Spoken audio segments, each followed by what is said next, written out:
Ambassador Ahn Ho Young from the Embassy of the Republic of Korea to the United States. And for a welcome for Ambassador Ahn, I'd like to call upon Dr. Carolyn Perry, the Senior Vice President and Dean of Faculty here at Westminster College. Dr. Perry.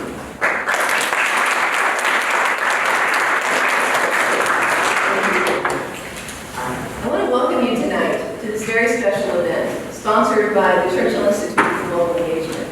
We are deeply honored to have with us the Honorable Ahn Ho Young, Ambassador of the Republic of Korea to the United States, who is here to speak to us tonight on the topic of South Korea, North Korea, and the United States, and the world today in the wake of Churchill's Iron Curtain speech. Westminster College was made famous by Churchill's speech in 1946. Although we are known for that time-honored speech, we are also well known as one of America's foremost higher educational institutions and liberal arts colleges. And we've been educating students for 165 years. As Senior Vice President of Faculty, I have the great pleasure of overseeing the Churchill Institute, which is a critical part of our academic development. The Churchill Institute is our global center on campus. It provides academic and co-curricular services and programs such as the Transnational and the International Studies majors, the Study Abroad program, the International Student Services Office, MAMA United Nations, College's Honors Program, and of course, as we experienced last week, the amazing Hancock Symposium. We have made it a point to make this campus a global campus, and we are very proud of that fact. We have students from many corners of the world, and we believe that this kind of internationalization has prepared students as leaders in our fast-paced world. At Westminster, faculty teach our students to understand world events, to grow in leadership skills, and to apply those skills in order to lead others to understand the world around us. The Churchill Institute has been a trailblazer in promoting global understanding and academic development as Westminster grows and makes its impact on the world. So tonight, to get started, I would like to make some introductions, several key dignitaries who are with us tonight for Ambassador Ahn's speech. They are as follows. The Honorable Donald Manzullo.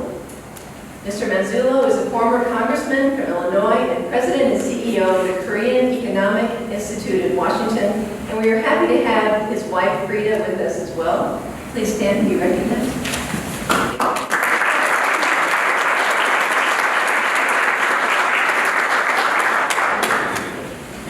The Honorable Leroy Benton, Mayor of the City of Fulton.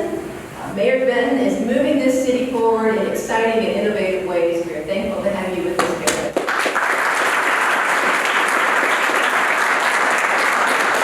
The Honorable Judy Freddie Draper. Judge Draper is a St. Louis Circuit Court judge, and she serves as the Honorary Consul of the United States to the Republic of Korea. We are also happy to have with her Judge Draper's husband, Supreme Court Justice George Draper, who is with us tonight as well. Would you please stand?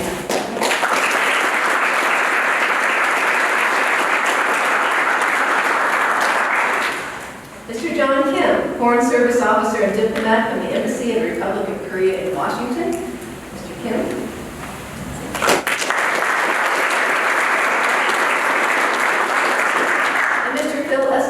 The Director of Operations and Policy at the Korean Economic Institute in Washington.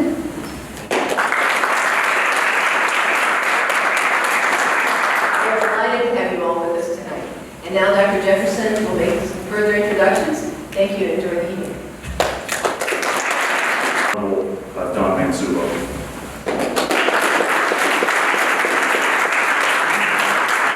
Thank you. It's a real joy to be here this evening. I'm the President and CEO of the Korea Economic Institute. It's a 9-person public policy think tank organization. We publish 3 academic journals. We put on forums all over the United States, and we're especially welcome to come to small colleges like Westminster College and talk about the importance of the U.S.-Korea alliance.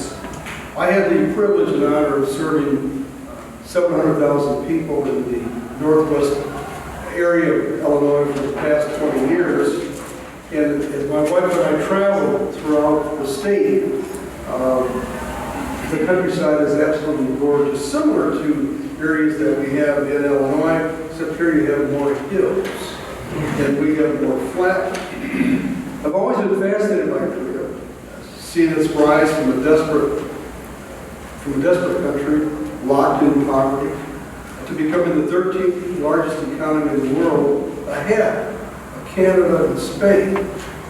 Once a recipient of U.S. foreign aid, Korea is now a giver of foreign aid, the only country in the world ever to achieve that status. Korea is now America's 6th largest trading partner, ahead of Great Britain. Asia and the American heartland are intertwined, but no one will tell you that relations with any Asian nation is of only interest to Americans who live near the Pacific Ocean. Missouri now exports more to Asia than it does to Europe. For 16 years, I sat on the Financial Services Committee, where I had the privilege of serving with Blaine, 4 years, starting with his baptism by fire when he was elected in 2008. And we were on that committee, we were on the same subject on financial institutions and insurance for a term. We have a lot in common. He farms 160 acres. I have a small cattle operation near Lake River, Illinois. The story of Blaine is really the story of Missouri. He's a farmer, also involved in insurance and in banking. And I got to see Blaine in this manner of representing you on that Financial Services Committee. One of the problems with so many members of Congress is they have no idea what they're talking about. I say that on behalf of a lot of politicians, excluding the mayor, who ran simply because he loves people. And when Blaine would ask questions of people at the Department of Treasury and the head of the Federal Reserve, you could always see somebody who was patient, polite, but really knew his stuff so much that when the witnesses knew that Blaine would be asking questions, they knew he'd be polite and composed, but also very, very well prepared, and they had to gear up their answers to meet somebody who was really their peer. After all, how many people that we questioned had actually been through a bank audit? And Blaine has been through that, serving on boards of banks and being involved in banking and insurance. He is Missouri's real gift to the United States Congress. Blaine, thank you so much for what you've done for us. In the previous Congress, Blaine was rated by the Legislative Effectiveness Project as one of the most effective members of Congress for getting things done. That's an anomaly. The guy goes to Washington to get things done. You don't see him on TV screaming. He's working away hard to solve the problems of the country and especially its constituents. We're here today to discuss the legacy and relevance of Winston Churchill's Iron Curtain speech. President Harry Truman, a proud son of the Show-Me State, selected this location for Churchill to give his address precisely because he knew that he needed the support of middle America to confront the growing global challenges and threats from the Soviet Union that faced the United States. It was just 6 months after the Japanese surrendered on the deck of the battleship Missouri, formerly in World War II. The American people were tired of war and a rationed economy. They wanted to go back the way life was before the war. If Churchill could convince the people of Fulton, Missouri of the need to once again make the necessary sacrifices to stand up to the Soviet aggression, then America's democracy and way of life could be preserved. This speech is also a healthy reminder that American foreign policy is not determined solely in the corridors of power in Washington, D.C., but on Main Street and in Fulton, Missouri. That's why I'm delighted that Ambassador Ahn is here today, because he recognizes that foundations of U.S. foreign policy must have at its core the support of the American people. So it's my honor to present to you, dear Congressman Blaine. Those of you who are getting a little flavor of Mr. Manzullo here know he's a pretty straight shooter and quite a gentleman he did a fantastic job for his district in Illinois and on the committee as well. Small Business Committee, I think we also served on that at one point as well. So thank you for all you do, Don. But I'm proud to be here today and all of you to here at Westminster, where 70 years ago Winston Churchill spoke of the threats that communism posed to free nations during his influential Iron Curtain speech. His words changed the way we perceived our democratic society and laid the foundation for international relations for much of the second half of the 20th century. Just a few years short after Churchill spoke here at Fulton about the threat of Soviet expansion, North Korea, backed by the Soviet Union and China, invaded South Korea and sparked the Korean War. There was a deep continued resonance in the words Churchill spoke about the challenges facing the United States and our allies. This resonance is something all too relevant for those living on the Korean Peninsula. With the economic, social, and political rift of the 38th parallel, South Korea stands as a testament to the strength of freedom, democracy, human rights, and an open economy. Korean and American citizens share strategic alliance and shared values, which allows our two countries to flourish through physical and intellectual commerce, as well as a shared commitment to peace and security. This year marks the 63rd anniversary of the U.S. Republic of Korea Mutual Defense Treaty. The security alliance counts as one of our most important international relationships and has served as a powerful deterrent to aggression by North Korea against South Korea. This alliance is often overlooked at peacetime, but the escalating provocations of the North Korean leader demonstrate that we must maintain our strong and resilient alliance in order to combat regional threats and deter larger international conflict. The stakes for international security could not be higher. Our ties to our allies are strong because of the consistent perseverance and strong will of our ambassadors and those of our allied nations. I believe our opportunity for cooperation is bright, and it shines for both of us and both of our countries. Ambassador Oh Young is the Republic of Korea's ambassador to the United States, currently serving his third posting. During his career, he has served as ambassador to Belgium, the European Union, and as the first vice foreign minister in South Korea.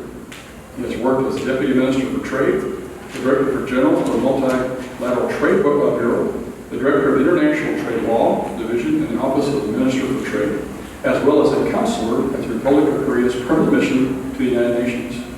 He has also served as the President's Sherpa for the G20 and G8 outreach meetings. Previously, Ambassador Ahn received his BA in International Relations from Seoul National University and his MSc in Foreign Service from Georgetown University. Also want to thank the ambassador for, I'm a big Cardinal fan, and we have one of his fellow Patriots relieving now in the back end of our bullpen. And we want to certainly thank him for all. He's done a fantastic job. But with that, I'm sure he's got a whole lot more to talk about than baseball this evening. Ambassador, welcome to the 3rd District of Missouri. We look forward to your remarks this evening. And let's give him a nice warm Missouri welcome. Thank you for the very warm introduction, and then thank you, large number of you, for being here this evening. Well, they often talk about no-nonsense style of meeting Western politicians. And then today, we have in front of us 2 politicians coming from the Midwest. Your own congressman, as well as Congressman Donald Manzullo, who used to represent Illinois, or constituency in Illinois. And I was just watching Mr. Manzullo, and I said to myself, there is an American flag, there's a Korean flag, and then they were so near to the lectern. And I said to myself, well, it could be getting in my way efforts to look at you, right? And then here is no-nonsense politician. And then removing those 2 flags so there is sufficient distance. Even if I have such a love and respect for those flags, then of course it is nice to have this better view so that I really get a sense looking at each and every one.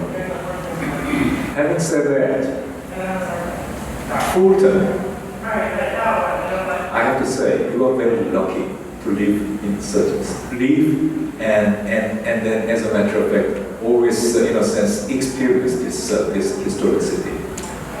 Fulton has a very special in my mind. When I say in my mind, it is not only me, but in the minds of a large number of Koreans.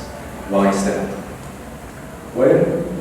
These gentlemen have already spoken about it in the sense that there is very famous speech, Ahn Ho Young speech, and then maybe it is because of that.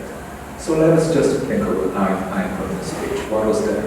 What did Winston Churchill try to achieve through Ahn Ho Young speech? First of all, he just wanted to warn the whole world about Soviet expansionism, and he wanted to show the true face of Soviet totalitarianism, and he just wanted to propose to the whole world to get united in order to fight together against expansionism, Soviet expansionism, and against Soviet totalitarianism. So what was the message? The message, it was for the whole world, not only for Korea. But why is it that I say Fulton has a special place in my mind? Fulton has a special place in the mind of Koreans. Why do I say that? I think basically there are two reasons. First of all, because Fulton's speech in my mind had a great impact on the course of the Korea. Why is that? Well, let us just think about President Harry Truman. President Truman was the President of the United States, and he had in his power to send the U.S. forces, the strongest military power at the time, to go and then fight on the side of Korea. And let us just think about it. How did Winston Churchill come to this town, Fulton? President Truman, Mr. Churchill, he got in the train, and they were in the train for more than 10 hours, playing poker, and then Churchill losing some money. And then they arrived here at Fulton, and just before Winston Churchill arrived, and he made the whole Watergate stop so that he could take out one of his cigars and then light it. That's the story I learned today. And then they came to the gymnasium, and President Truman sat in the front seat of the speech by Winston Churchill. So in other words, I guess Winston Churchill had more than sufficient time to drum into the minds of President Truman the threat of Soviet expansionism, the threat of Soviet totalitarianism, and then why we should be getting together. And that, I think, is something which has been achieved on the minds of President Truman. Came June 25th, 1950. North Koreans invaded South Korea. And then Dean Perry, she used the expression of trailblazer. And I think maybe in the minds of President Truman, he would have thought, now there's the trailblazer of Soviet expansionism, Soviet totalitarianism, and then I know what I should be doing. And then he made this decision of sending US forces, well, not only US forces, but he went to the United Nations, and no less than 21 nations joined the United States to come and fight and deter North Korean aggression in 1950. So what happened afterwards in Korea, that's something already very well known to you. Of course, Korea could develop its economy. And then I don't know if you noticed what Congressman Manzullo said, which is now Korea is the 6th largest trading partner for the United States. Do you know which country is the 7th? Winston Churchill find it interesting in the sense that the 7th trading partner is the UK. We just surpassed the trading volume between Korea and the United States. It just surpassed the trading volume between the United States and UK very recently, when, after the entry into force of Korea-US-FTA, Korea is the 6th largest trading partner for the United States. But more importantly, Korea is a democracy in every sense of the word, which in fact you do not have in large parts of the world. And then Korea, in fact, is with the United States in a large number of important fields around the world. Korea was with the United States, in Afghanistan, in Iraq. But not only that, Korea and United States, we are working so closely hand in hand on important international issues like climate change, international ODA, and then recently, about 2 years ago, there was the outbreak of Ebola, and then Korea again was with the United States in Western Africa. So that's what we are doing today. Economic development, political development, and the partnership between Korea and the United States. So we are very proud of it, but at the same time, we could do it only because of what you did in Korea. And I think it is because of you, that President Obama, your congressman, he talked about 63rd year or 63 years of partnership, security partnership between Korea and the United States. 60th year of celebration, it was done 3 years ago, obviously, in Washington, D.C. And at the time, there was a huge celebration which took place in the mall in Washington, D.C. And President Obama himself, he was there. And he talked about Korean War. He talked about the history of Korea in the intervening 60 years. And he said, he called Korean War the forgotten victory. He called it the forgotten victory. And it was the very first time that Korean War was addressed as forgotten victory. Up until that time, do you know how Korean War was often referred to? It was often referred to as forgotten war. And then now, I was at the ceremony when more than 7,000 people were there, and then there was the President of the United States who said, well, it is not forgotten war, it is forgotten victory.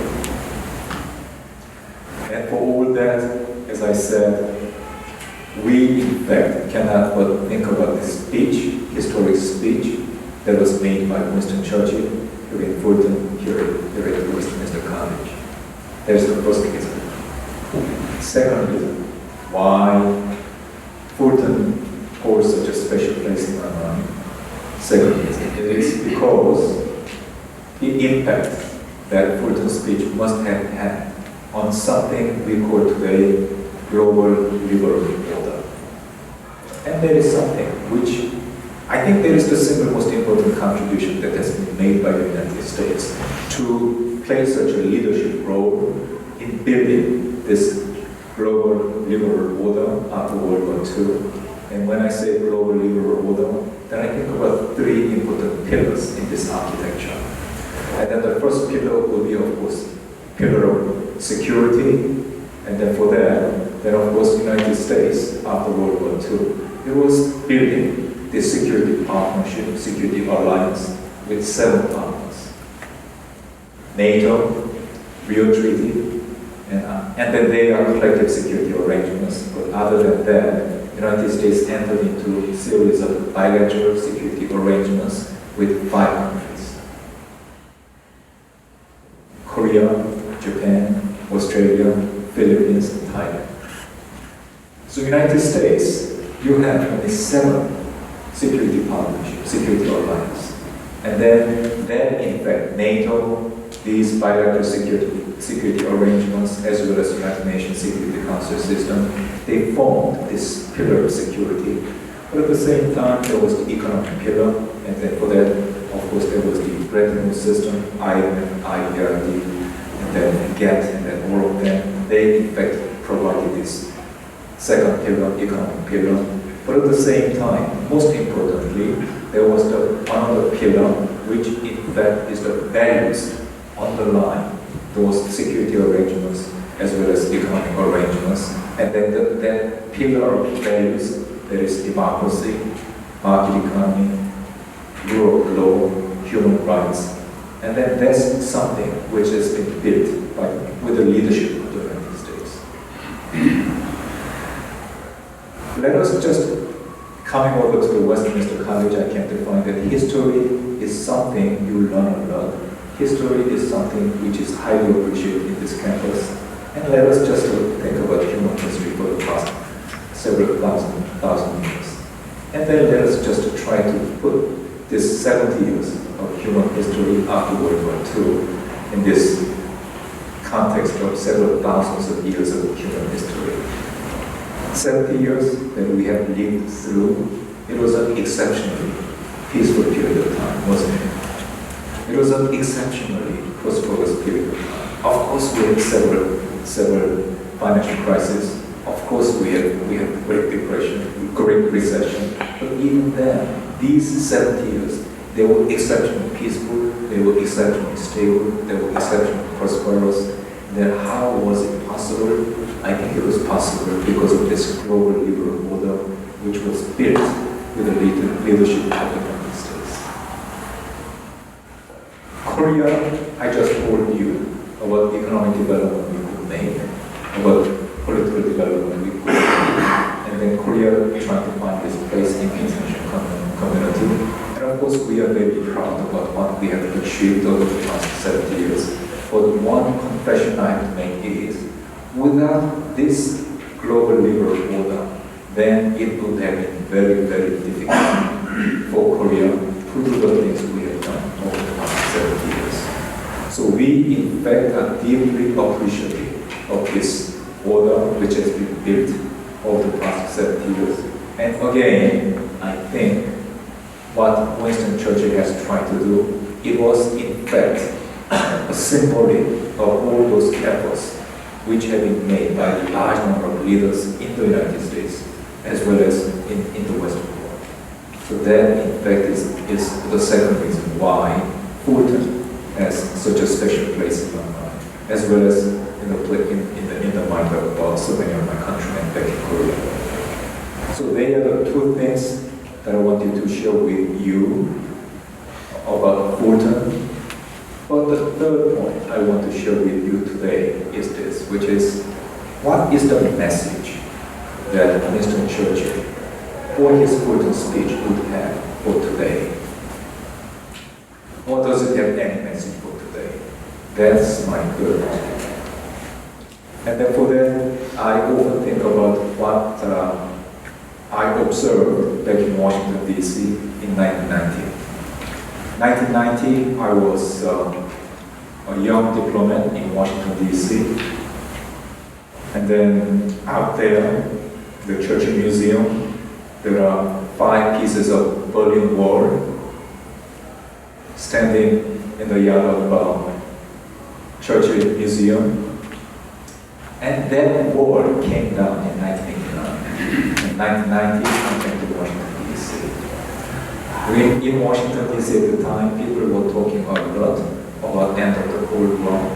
But at the same time, people were talking a lot about new international order. They were saying the old order came down along with the Cold War, the end of the Cold War. So now we should be thinking about the new world order. So it was talk of the time, new world order, or peace dictator, or end of history, or clash of civilizations. These were the talks of the time back in 1990 when I came to Washington, D.C. And I was listening to all those discussions, and I said to myself, well, this may be the time when we should be thinking about the coming several decades of international relationship. And I said to myself, the real big question as we discuss about new international order would be this, which is, what would be the status of the United States in the new world order? What will happen to the leadership role which have been played by the United States since after World War II?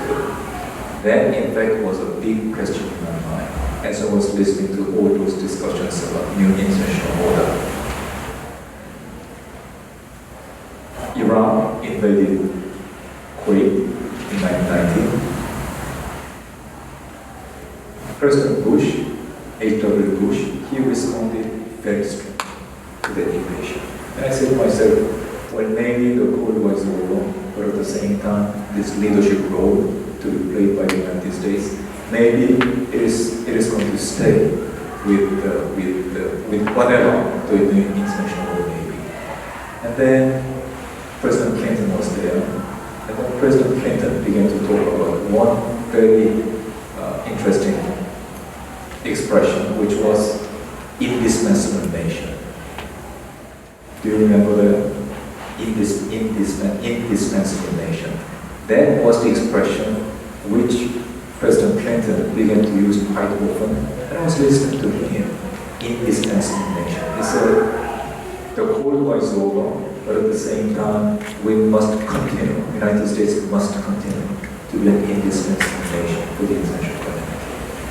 And I said to myself, maybe that expression coming from President Clinton, that expression must be another way of saying the United States is an indispensable leader for the international community. We must play this leadership role, otherwise the peace, stability, and prosperity that we have enjoyed after World War II, we wouldn't be able to enjoy. I think that's his way of saying indispensable nation. That's what he meant by saying indispensable nation. So that's what I observed in Washington, D.C. in early 1990s. And then today, I'm again back in Washington, D.C. So 30 years later, somehow I see many statements which seem to suggest maybe this time around United States is exhausted, maybe this time around we may have to give it up, but at the same time, I don't think that is the case. If it happens, then as a matter of fact, we in fact will be losing the very foundation upon which we have enjoyed this unprecedented period of human history of peace, stability, and prosperity. And that in fact, maybe the lesson or the message we could get from this speech, Fulton speech, or high important speech of Winston Churchill. So thank you so much. And in case you have any questions or comments, I'll be very happy to continue with our discussions this evening. Thank you so much.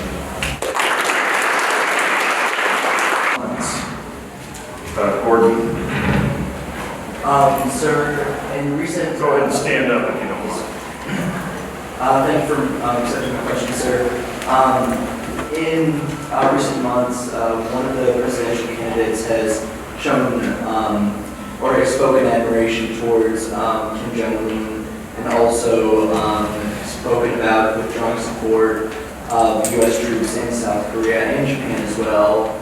How does that make you feel, not as just an ambassador, but as a citizen of South Korea, to see someone who's now running for the office of president, the highest office in the United States, say that sort of rhetoric towards such valuable allies such as South Korea? How does that make you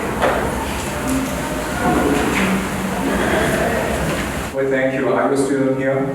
Yes, sir. Which year? Senior. Yes. Senior. Wow. And then what do you study? Transnational and International Studies. Wow. That's something I used to study during my undergraduate days. When as a matter of fact, as a diplomat, I'm not supposed to say much about domestic politics in the United States, or for that matter, any domestic politics in any country. So I don't think it is appropriate for me to say anything about presidential presidential politics here in the United States. But at the same time, let us just think about what is happening in North Korea. North Korea is the country which has done nuclear testing no less than 5 of them. Only country which has done nuclear testing in the 21st century. Can you believe it? Entering the 21st century, there has been no other country in the whole world which has tested nuclear warheads. North Korea turns out to be the only country which has done it. But at the same time, I think it is not just nuclear testing. I think we should be looking at North Korea in its totality. And then let us just think about the human rights violation. At the United Nations human rights system, they have a special rapporteur for North Korean human rights. And then there used to be one special rapporteur by the name of Mr. Fulton. And I used to be ambassador in Brussels to the European Union, and they said, well, in North Korea, they have 1% of its population in concentration camps. Is there any country today or in human history which puts 1% of its population in concentration camps? And then he said, does it really matter? Why? Because the whole nation is a concentration camp. That, in fact, is the observation coming from Special Rapporteur on Human Rights in North Korea. Let us just think about the executions taking place in North Korea. North Korea, in fact, has been executing its top echelon people in the military, the party, the government. But the frequency, as well as the level of high echelon people being executed these days in North Korea, that in fact is beyond imagination. That's North Korea. So what we should understand is, in fact, all of that, when we look upon nuclear testing, at the same time, we should be thinking about human rights situation in North Korea. We should be thinking about all those executions taking place in North Korea. But at the same time, we should also be thinking about economic situation in North Korea, in the sense that North Korean economy, it used to be 10% of South Korean economy back in 1990. When the Cold War ended, North Korean economy used to be 10% of South Korean economy. Today, it is 2.5% of South Korean economy. So that, in fact, is what is happening in North Korea. And then that, in fact, is a challenge for South Korea. But at the same time, I'm so glad you raised that question, because it's a challenge for the whole world. And then that is the reason why we are working so closely between Korea and the United States to deal with all these challenges being posed by North Korea. Thank you, sir. Thank you, sir. Other questions? State your name and your major for students. Non-students, state your name. Anybody? John. Thanks, thank you, Mr. Ambassador, for visiting us tonight. Question: we've talked a lot about. I'm a security studies major. I'm a junior. We talked some about the relations between the United States, South, and North Korea. Could you talk a little bit about North Korea's relations with other countries and how the relationships that they have with other countries might affect the United States and South Korea? Maybe elaborate on North Korea's relationship with China, how it's changed from how it was in the past, how it is now, how it affects American and South Korean also. Thank you. All juniors are as well dressed as you are. But at the same time, since many of you study international relations, let me just test you. How many of you have heard about the expression Hallstein Doctrine? Hallstein Doctrine. Have any one of you heard about this expression? Hallstein Doctrine. Hallstein used to be foreign minister of Germany, West Germany, many decades ago, during the height of Cold War. During the height of Cold War, Hallstein was the name of the foreign minister of West Germany during the heydays of the Cold War. And what he meant by Hallstein Doctrine was, when in the international community, if any government enters into diplomatic relations with East Germany, then West Germany will boycott those governments. We will not have any relationship with those governments. So that's what Hallstein Doctrine used to mean. And Korea, South Korea, my own government, we used to subscribe to the same Hallstein Doctrine up until 1972. In 1972, we just gave it up. Why? 1972, there was the spirit of the time was dead down. So we just gave it up. And that's so did North Korea. But at the same time, apart from ideology, what really counts in international relations, that in fact is common interest. And then I just told you, I mean, look at North Korea as a country. Look at its military. Look at its human rights record. Look at its political system. Look at its economy. I mean, as a nation, would you want to engage such a country? So that, in fact, is the status of North Korean international relations. But at the same time, when it comes to China, then of course it is in its own reason to wish to have certain degree of stability in North Korea. So that, in fact, is the reason why I told you about all these efforts, joint efforts we are making between Korea and the United States to deal with all those challenges arising from North Korea. And then from time to time, not from time to time, all the time, we think it very helpful to take China as well as other countries along with our efforts. So that in fact is something we are doing between Korea and the United States. Anybody else? Questions for the ambassador? Comments? Yes. Adam Bragg, Fulton Sun. Kind of lighting it up, looking at the Olympic Games, the Winter Olympic Games South Korea will be hosting. What kind of preparations are being taken for the safety of those Olympic Games, especially with North Korea close by, obviously? Wow. Well, there are three major international Olympic, there are major international sport competitions in my mind. Summer Olympics, Winter Olympics, World Cup football games, right? Will you agree? They're the three most important international sport competitions. Summer Olympics we hosted back in 1988. World Cup football games we hosted in 2002.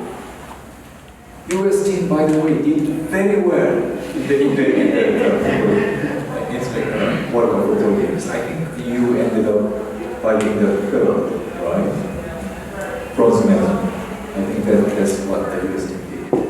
And then the only big international sport event we could not host so far, that's Winter Olympic Games. So we are very honored.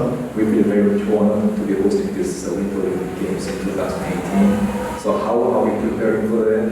Well, there is one thing for which Koreans are well known, which is speed, right?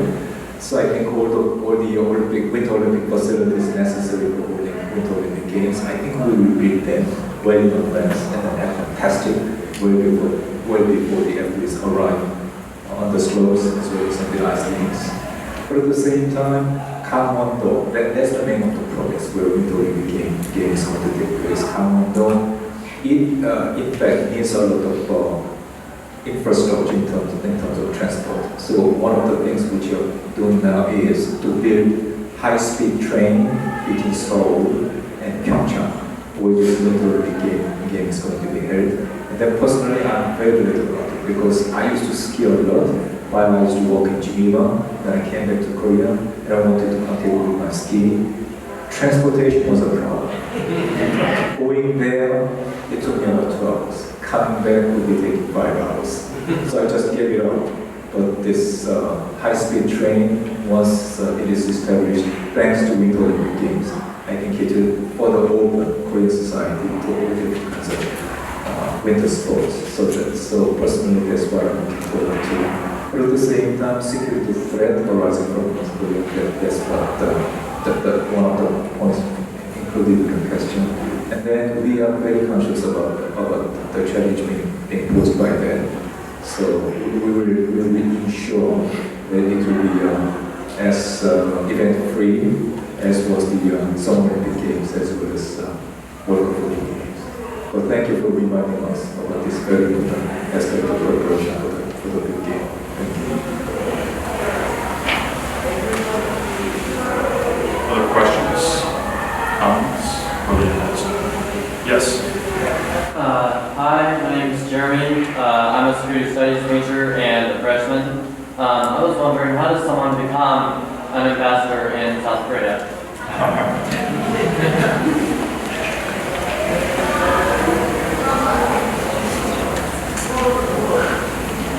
What did Winston Churchill say? What I'm requesting of you, it is sweat, tears, and then what? Well, as a matter of fact, I think in every career you are going to take, or you are planning to take, I think all of the hard efforts will be helpful. But at the I think, well, everything you do, anything you do, I think human networking will be extremely important. And then, of course, we are looking at very successful political leaders in the United States. One coming from your own state, one coming from Illinois. And I think if you raise the same question with these gentlemen, most probably, I think they will answer the same way, which is that, well, study hard, work hard, but at the same time, try to, well, have strong human networking. And then one thing I have to tell you about human networking is, which is, you do not make friends by being nice to them.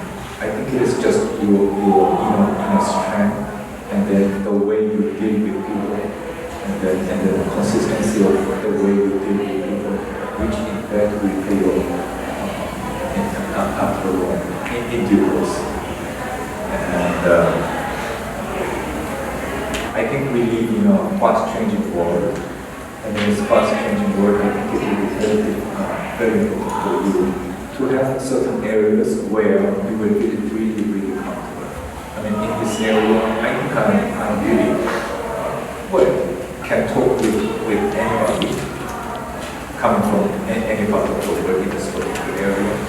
And then in my case, I wanted to establish the kind of professionalism in international trade-related issues.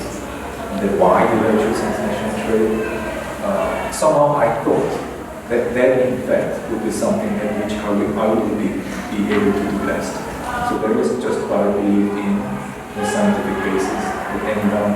What I thought was that at least there should better be one area where I would be, in a sense, international standard.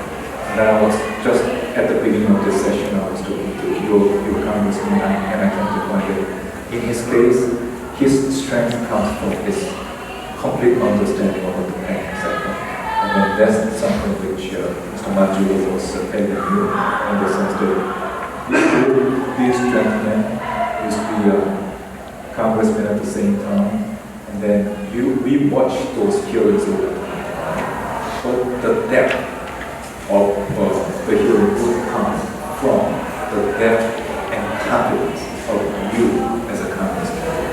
So whatever you do, I think hard work, good relationship, and one area of professional confidence, I think that will be. Is that true? Which of the study? Which of the students study? He's a freshman, but he didn't tell us what he studies, right? Security service.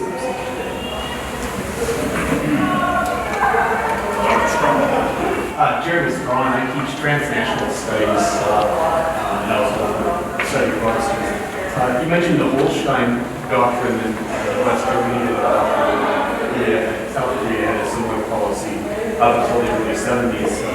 I believe the West German government also dropped the Holstein Doctrine around the same time, slightly before the Chancellor Willy Brandt beginning a new period of detente and closer ties between East and West Germany, stopping short of recognition, but increasing communication between the two. Probably paving the way for the fall of the wall that you mentioned earlier, saying here, in some sense, sinews of peace between the two people, not always between the two governments. I'm tempted to ask the logical follow-up question, which is whether you foresee something like that potentially happening between the two Koreas, but I'd rather ask a different question because I suspect I know the answer to that one. Another student mentioned that we're in a climate right now in which in the United States, I think on both sides of the political spectrum, there's growing skepticism about international relations, in particular the degree to which the U.S. should engage trustfully in relations with allies overseas. I think if you could comment on, or perhaps even make a case for trade relations between the U.S. and its Asia-Pacific partners. Well, the Asia-Pacific partner of the United States, of about which I have the best understanding, that of course is Korea. And the Korea-US FDA entered into force 3 years ago. And one thing I often go in and talk to American audience, and then the usual way through which I begin my comments upon trade relationship between Korea and the United States is this, which is well, on the one hand, we have partial answer. On the other hand, we have complete answer, whole picture. Do you want to look at the whole picture or the partial picture? And that's in fact the question I usually, rhetorical question I use raise. And the reason why I say that is because of this, which is, if you look at trade, economic relations between Korea and the United States, there are three important areas: trade in goods, and trade in services, and investment. They are the three important areas in economic relationship between Korea and the United States. When it comes to trade in goods, Korea has a surplus of $28 billion. Korea has a surplus of $28 billion. And it's a huge amount of money. But at the same time, what we need is explanation why that is happening and how it is happening. The thing is, after entering the force of Korea-US FTA, there has been a huge increase in US export to Korean market in areas where tariff has not been maintained. But if you look at Korean projects coming to the United States, they in fact are happening in the areas where tariff has not been cut. So in other words, Korea-US FTA, it helped export of US goods, but it didn't export the Korean goods to the US market. It is because of that reason that ITC, I want the students are familiar with ITC, that's International Trade Commission, and then there's a federal institution which in fact is charged with assessment of one of the things it does is assessment of trade impact of trade agreements on U.S. product account.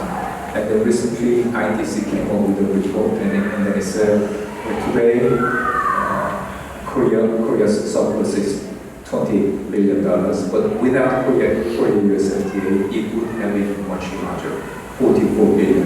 Why? Because American exports are benefiting from Korea's FTA. Secondary, but there is secondary, which is equally important, which is trade and services.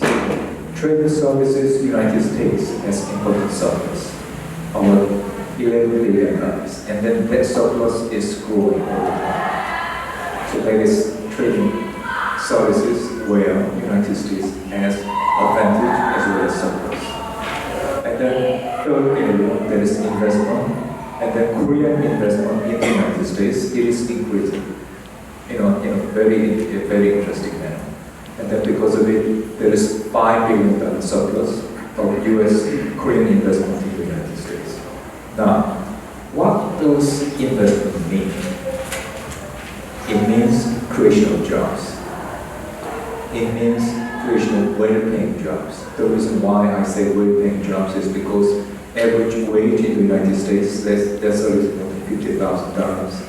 But average wage of Korean investment in the United States is much higher than $80,000. So investment, increasing investment coming from Korea into the United States, that means creation of well-paying jobs. So if we put all these sectors together, trade goods, trade services, investment, then we can say without any reservation on my mind that Korea-US FTA is working for the benefit of both countries. And then I just told you about Korea-US FTA, but at the same time we may be able to say same thing about other trading arrangements in the United States has already entered into or planning to enter into. Because ITC report I told you about, it was not only about Korea-US FTA. It was about 16 FTA arrangements into which the United States entered into after 1980s, and it said almost the same thing with any given number of FTA arrangements.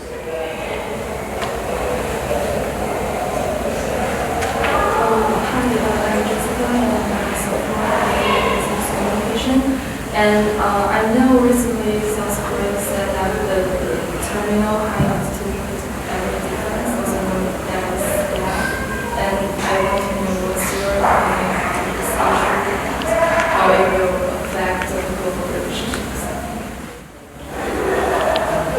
Well, there is a missile defense system. And then the thing is, in North Korea, they have more than 1,000 offensive missiles aimed at various different targets in South Korea, aimed at various different targets in Okinawa, aimed at various different targets in Guam. So that's what North Korea has, about 1,000 offensive missiles. In South Korea, we should defend ourselves against those offensive missiles. So we should be putting up defensive missiles. And the defensive missiles is found as one of them. Because when we talk about defensive missile system, then we should aim at different altitudes, and then that is mid-level missile defense.